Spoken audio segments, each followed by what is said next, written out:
안녕하세요, 여러분. 경제 이슈를 명쾌하게 분석하는 엠파스입니다. 반갑습니다. 오늘도 정말 흥미로운 주제, 헐리우드 역사상 최대 규모의 인수전쟁 이야기를 가져왔습니다. 네, 넷플릭스, 워너브라더스, 그리고 파라마운트. 이름만 들어도 정말 쟁쟁하죠? 맞아요. 무려 159조 원에 달하는 인수 제안이 거절당하는 엄청난 사건이 벌어졌습니다. 이 오프닝 장면 다들 기억하시죠? 네, 오늘은 바로 이 초대형 M&A를 둘러싼 마쿠 전략과 그 의미를 저희가 한번 깊이 있게 파헤쳐 보겠습니다. 좋습니다. 그럼 시작해볼까요? 이 모든 이야기의 시작은 넷플릭스가 열었죠. 네, 그렇습니다. 먼저 넷플릭스가 워너브라더스의 핵심 자산, 그러니까 영화나 TV 스튜디오, HBO 맥스 같은 정말 알짜배기 사업들을 약 106조 원에 인수하기로 합의하면서 판이 시작됐어요. 이것만으로도 이미 역대급 빅딜이었는데 그렇죠. 그런데 갑자기, 정말 갑자기 파라마운트가 적대적 인수를 선언하면서 이 판에 뛰어든 겁니다. 그냥 뛰어든 수준이 아니었잖아요. 판을 완전히 흔들어버렸죠. 넷플릭스처럼 일부만 사는 게 아니라 워너브라더스 회사 전체를 159조 원에 인수하겠다. 이렇게 폭탄 선언을 한 겁니다. 159조 원? 네, 정확히는 1,080억 달러. 주당 가격도 넷플릭스가 제시한 것보다 훨씬 높은 30달러를 그것도 전액 현금으로 주겠다고 했어요. 정말 파격적이었죠. 159조 원이라니? 진짜 상상이 잘 안 되는 금액인데요.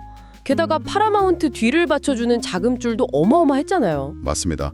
오라클 창업주인 레리 앨리슨 가문, 그리고 중동 국보펀드, 트럼프 대통령의 사비였던 제러드 쿠시너의 투자자까지 뭐랄까 거의 어벤져스급이었죠.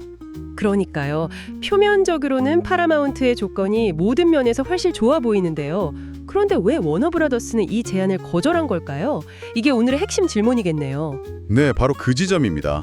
그 답은 워너브라더스 이사회가 내놓은 공식 성명에 아주 명확하게 나와 있습니다. 뭐라고 했나요? 이 제안을 딱 한 단어로 정의했어요. 환상에 불과한 제안이다. 환상이요? 굉장히 좀 모욕적으로 들릴 수도 있는 표현인데요. 그렇죠. 수십조 원짜리 제안에 대고 그거 그냥 신기루 같은 거야 라고 말해버린 셈이니까요. 그 중심에는 바로 거래의 확실성이라는 M&A의 가장 기본 원칙이 있었던 겁니다. 거래의 확실성. 구체적으로 어떤 부분에서 확실하지 않다고 본 거죠? 가장 큰 문제가 바로 자금 조달 구조의 허점이었습니다.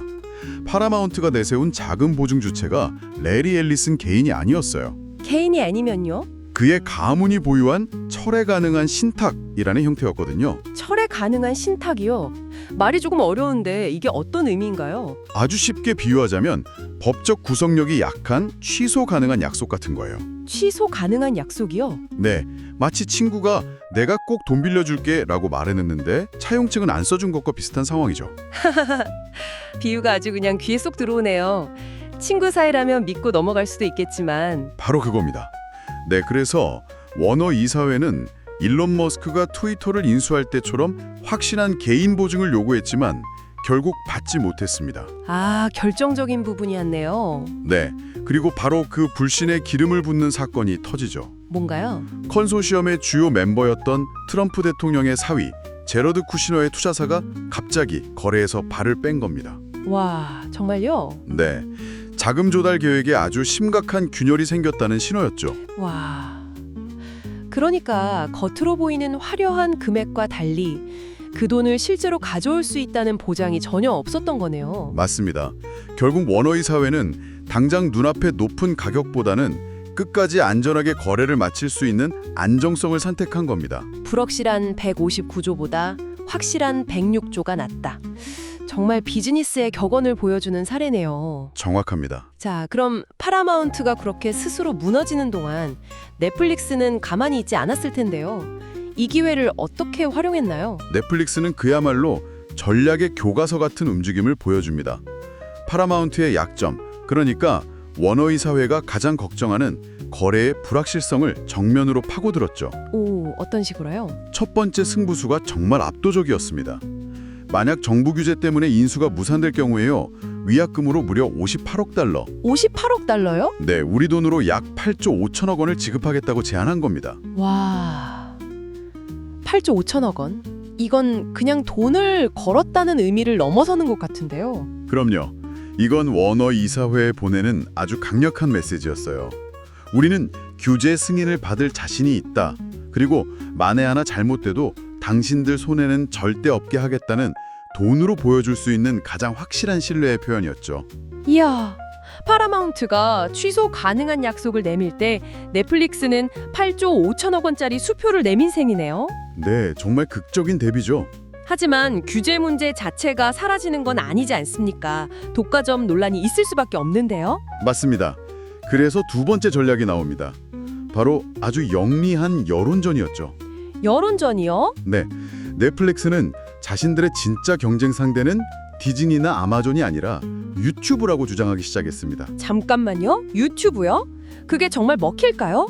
스트리밍 서비스랑 사용자 제작 콘텐츠 플랫폼은 완전히 다른 시장 아닌가요? 물론 법적으로 따지면 다른 시장이죠.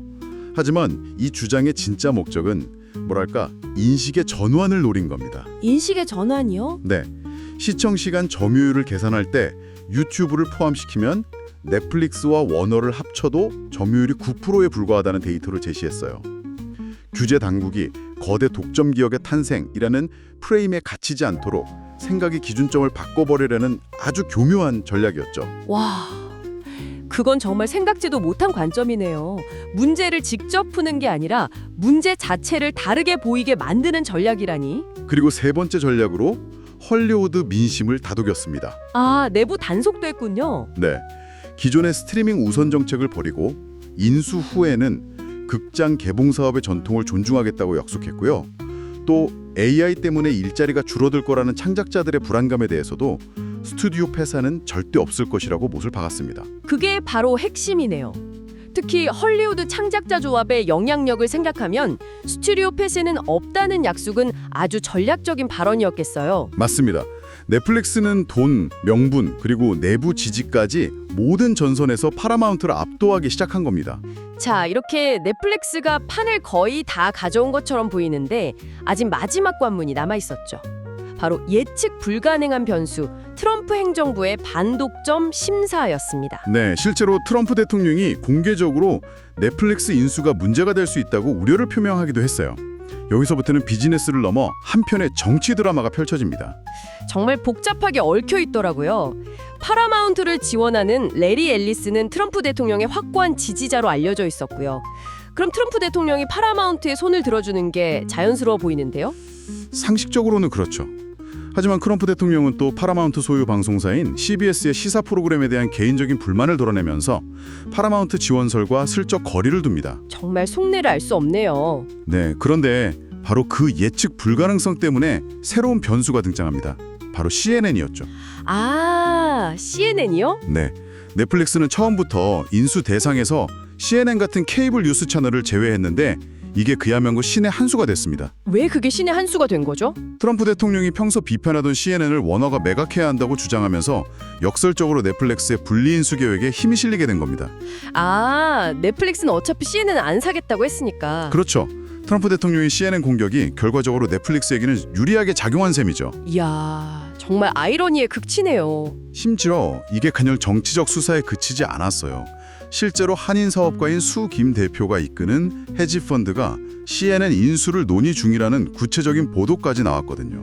아, 그럼 넷플릭스의 계획이 아주 현실적인 시나리오로 시장에 받아들여졌겠네요. 네, 결국 정치적인 변수들이 복잡하게 얽히면서 최종적으로는 넷플릭스에게 웃어주는 상황이 만들어진 겁니다. 자, 오늘은 헐리우드를 뒤흔든 넷플릭스와 워너브라더스들 인수전에 대해 깊이 있게 살펴봤는데요. 네, 단순한 숫자 경쟁이 아니라 거래의 안정성, 치밀한 전략, 그리고 복잡한 정치 역학까지 얽힌 정말 흥미로운 이야기였습니다. 이 합병이 성사되면 해리포터, 배트맨 같은 강력한 IP를 품은 거대 미디어 제국이 탄생하게 됩니다. 이건 우리에게 구독료 인상으로 다가올 수도 있겠죠. 반면에 넷플릭스의 자금력이 커지면서 K 콘텐츠에 대한 투자가 더 확대될 수 있다는 긍정적인 전망도 나오고요. 네, 그렇죠. 이 거대한 미디어 제국의 탄생이 미래의 콘텐츠 소비 방식을 어떻게 바꾸게 될지, 그리고 과연 콘텐츠 왕이 된 넷플릭스를 견제할 새로운 경쟁자는 나타날 수 있을지 지켜보는 것도 흥미로운 관전 포인트가 될 것 같습니다. 여러분의 구독과 좋아요는 저희가 더 좋은 콘텐츠를 만드는 데 큰 힘이 됩니다. 맞습니다. 많은 응원 부탁드려요. 그럼 다음에도 좋은 내용으로 다시 찾아뵙겠습니다. 감사합니다. 감사합니다.